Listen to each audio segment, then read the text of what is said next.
If I can have your attention here in the Media Center, we will go ahead and start tonight's post-race media availability for the Coke Zero 400. And we're joined by the third-place finisher, Paul Menard, driver in the number 27 Chevrolet for Richard Childress Racing. Paul, wild race, as it always is here at Daytona.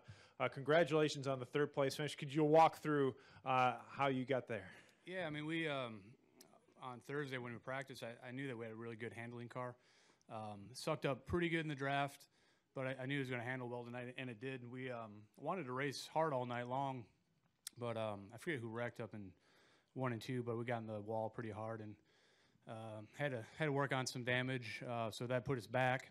Then that's right at the end of the first stage, and it's going to go anywhere, so it kind of bailed out of stages, and you know, a bunch of attrition obviously, and we kind of passed some cars that way, but I got some really big runs towards the end and made up a lot of ground, and Bowyer pushed the hell out of me the last lap. I just couldn't get a run off turn 4 coming to the checkered. I guess I used it all up to the lap before, but all in all, really good weekend for us for RCR, for ECR. We had a lot of RCR race cars up front with ECR horsepower, so a lot of speed this weekend. Okay, we'll go ahead and open up the floor for questions. If you have a question for Paul, please raise your hand. We'll start here with Matt. Matt Weaver, AutoWeek.com. This is actually a question for both of you guys. Y'all were battling pretty hard there for second, and I guess this is more for Clint because you were kind of the aggressor in that situation. Was there any thought of maybe trying to line up there with Paul in the last lap and try to make a run at Ricky? And also for Paul, is there any thought like, man, you wish Clint was a little bit easier on you? Well, a little long-winded, I Off know. at turn 4, is that your first race? That's he pushed the hell out of me the lap before, and we didn't have a run coming to Ricky. Ricky was fast. Ricky was kind of moving around, blocking the wind, and I just wasn't very good with air on my hood. I needed to be behind somebody, or he needed to be behind me. I was at the end, bastard. Yeah, that's turn 4. Pay windows open. Time to cut off all friendship.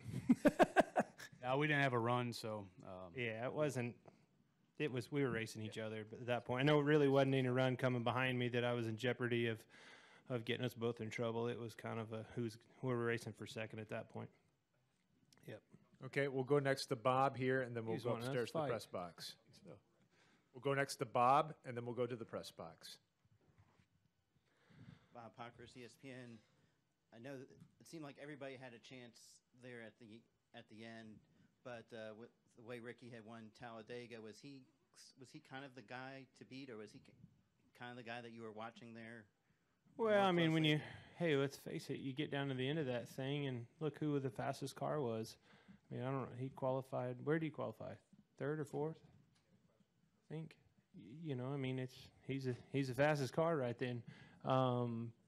He did a good job getting it to the front, and she set sail. I mean, he does a good job of blocking. He's learned a lot. He's become a good plate racer, you know. And I remember when he came in, he was a little bit chaotic, but he's not now. He's got it figured out, and he's won 2 of them. Well, I mean, it's so hard. You do all that stuff. You block. You push hard. You do things that you don't want to do because it works. And it's a necessity, you know. I mean, that's part of it. You got to block hard. You got to cut people off. You got to push hard. You got to stick your nose in there where it doesn't belong. All the things that you know are capable of disaster. But if you don't, the next guy's going to. And 9 times out of 10, it works. It's just the nature of the beast. I mean, track position means something at Daytona. It's kind of crazy to think about. Yeah. We'll go upstairs to the press box for a question.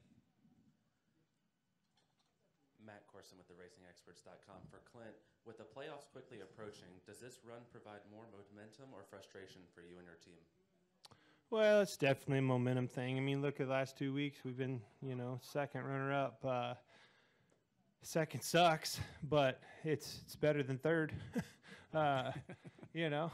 And we finished second 2 weeks in a row, so that's a huge confidence booster for our team. But nonetheless, as the pressure cooker's turning up, you're sitting there looking up there at that green-white checkered, coming to the green there, and you're thinking, oh no, somehow, some way, I got to get up there and keep one of these guys that are going to be first-time winners out of this thing. I mean, that's real. It's alive, and it's something you're going to have to pay attention to. We hope you keep riding this wave and turn one of those seconds into a win. We'll go next to Brad, then to Chris, then to Hill. Brad Norman from NASCAR.com for either or both of you. A lot of the drivers who exited early all kind of said the same thing. Yeah, correct. All sort of said the same thing, in that this was a wilder Daytona race than normal, even by Daytona standards. Did you guys get a sense of that also, and why was that? Well, if I remember the Daytona 500, we weren't 3 wide very much. It seemed like we were 3 wide all night long tonight. Why that is, I have no idea. Before the race, I was trying to figure out if it was going to be a wild race or not. I knew it was going to be a wild race for some reason. Night race, sparks flying. Had a crazy Xfinity race a couple hours before. So, why some races are wilder than others, I don't know. It's pretty damn hot out there. Not a lot of grip, and cars are sliding around.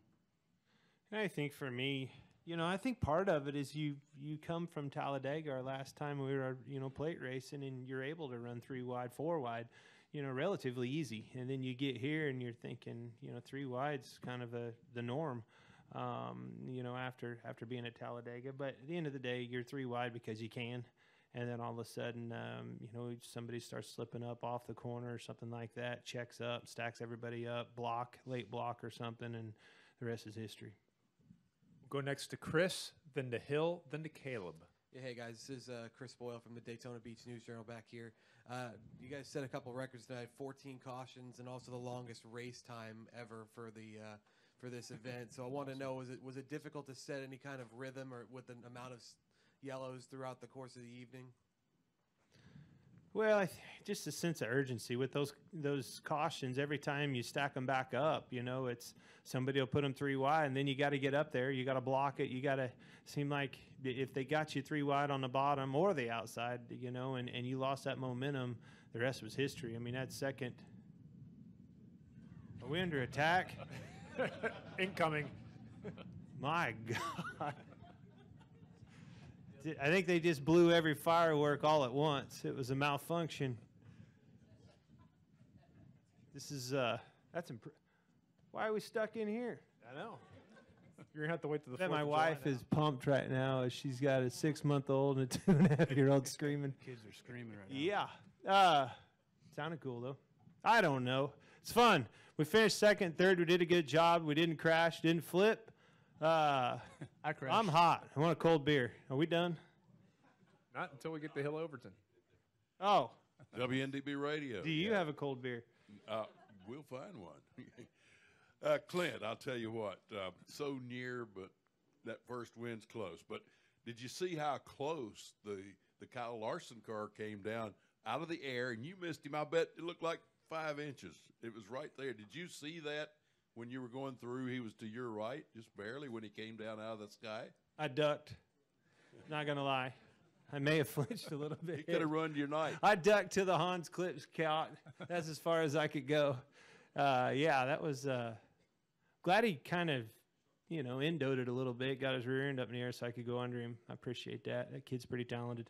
He didn't flip, did he? No, it's a game of inches. Yeah, it was close. We'll go to Caleb, then to Jerry. Caleb Whistler, Speedway Dodges. Clint, with Ford having sweeping all the restrictor plate events so far this season, what does that say about the Ford restrictor plate program?